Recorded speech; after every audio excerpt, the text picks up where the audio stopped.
Ma, ano tong nasa taas ko? Son of God? Anak, normal na bata ka lang at doktor lang naman ang papa mo ah. Okay, tinatanong ko lang naman. Pre, son of God yun nasa taas ko. Eh ikaw ba? Ha? Parehas pala tayo. Son of God? Ibig sabihin, nagsisinungaling sa akin si mama. Naku, paano na yan pre? Ma, nagsinungaling ka pala sa akin. Anak, anong pinagsasabi mo? Nababalo ka na ba? Etong son of God, ano ba talagang ibig sabihin nito? Walang ibig sabihin yan. Huwag ka nga magpapaniwala sa mga nagsasabi sa'yo. Ano ka ba? Class, karamihan sa inyo ay may inscription na Son of God or Daughter of God. Kaya kung sino man ang may inscription sa inyo, mabuti pa, sumunod kayo sa office ko. Tara na mga pre. Diyan, nandito ko lang pala. Oh, Jake, sabihin ako sa'yo. Son of Apollo ang nakuha ko dyan. Kinakabahan ako. Ha? Talaga?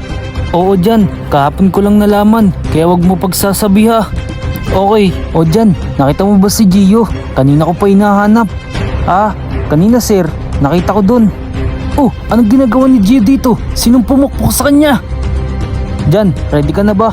Sumunod ka na sa akin. Okay sir.